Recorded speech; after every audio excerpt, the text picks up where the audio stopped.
Hello বন্ধুরা, দেখো আমি একটা মেলায় এসেছি। মেলাটার থিম হচ্ছে বাঙালিয়ানা। এই বৈশাখ মাসের 1432-এ বাঙালিয়ানার থিম নিয়ে আমাদের বাগুইহাটিতে একটা মেলা বসেছে। আমি 2024-এ গেছিলাম, আবার 2025-এ এক্সপ্লোর করতে চলে গেছি। মেলা এত সুন্দর লাগে আমার এই জায়গাটা, মানে এত সুন্দর সুন্দর জিনিস, ইউনিক ইউনিক আইটেম এখানে আসে। পুরো সুন্দর শাড়ি থেকে আরম্ভ করে ডিজাইনার ব্লাউজ থেকে আরম্ভ করে, আর প্রোগ্রাম, খুব সুন্দর অনুষ্ঠান হয়। দেখো আমি তোমাদের দুটো প্রোগ্রামের অনুষ্ঠান এখানে দেখাবো, দু রকমের, একটা আধুনিক একটা সাংস্কৃতিক।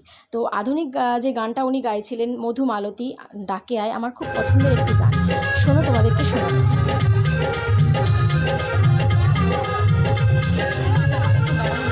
অসাধারণ গান, যেরকম থিম মেলার সেই রকম পরিবেশ, চারিদিকে অনেক সুন্দর লাগছে।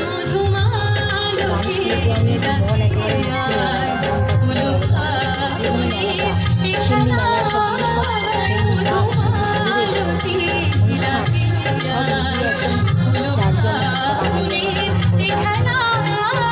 অরিজিৎ মুন্সির যিনি আছেন, উনি মেলার আয়োজনটা উনি করেন।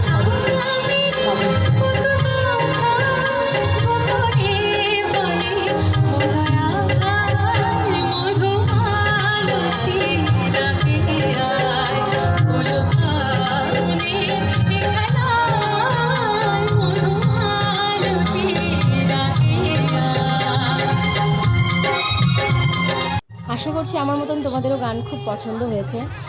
যত ছায়াছবি, বাংলা ছায়াছবি যত আছে না, আমাদের আগে সত্যজিৎ রায়ের থেকে আরম্ভ করে আমাদের এই উত্তম সুচিত্রা পরিচালিত যত ছায়াছবির গান দিয়ে এই যা ছায়াছবির নাম দিয়ে এই স্টলগুলোর নামকরণ করা হয়েছে, এক একটা স্টলের এক একটা বইয়ের নাম।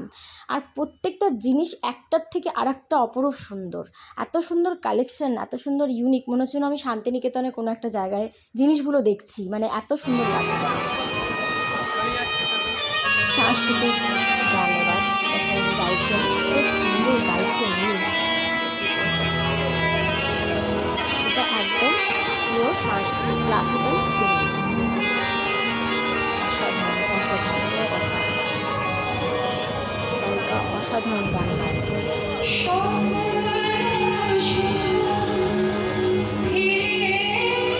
এমনিতেই আমি একটু গান প্রেমী মানুষ, গান শুনলে যেখানে দাঁড়িয়ে থেকে ফ্রিজ হয়ে যায়। করতালিতে ভরে গেছে পুরো একদম। করতালি হচ্ছে শিল্পীর উৎসাহ, শিল্পীর উপহার। এই বেরিয়ে চলে এলাম, আর রাত্রির হয়ে যাচ্ছিলো, বাড়িও ফিরতে হবে। তো অনেকটা এক্সপ্লোর করে নিলাম, মেলাটা পুরোটাই এক্সপ্লোর করে তোমাদেরকে দেখালাম। কীরকম লাগলো কমেন্টে জানিও, আর কারা কারা এই মেলায় এসেছো বা আসো সেটাও কমেন্টে জানিও। তো বন্ধুরা, কেমন লাগলো অবশ্যই জানাতে কিন্তু ভুলবে না। বাঙালিয়ানার থিমে আমার তো বেশ পছন্দ হয়েছে জায়গাটা, ভালো লেগেছে পুরো মেলাটা। Bye bye.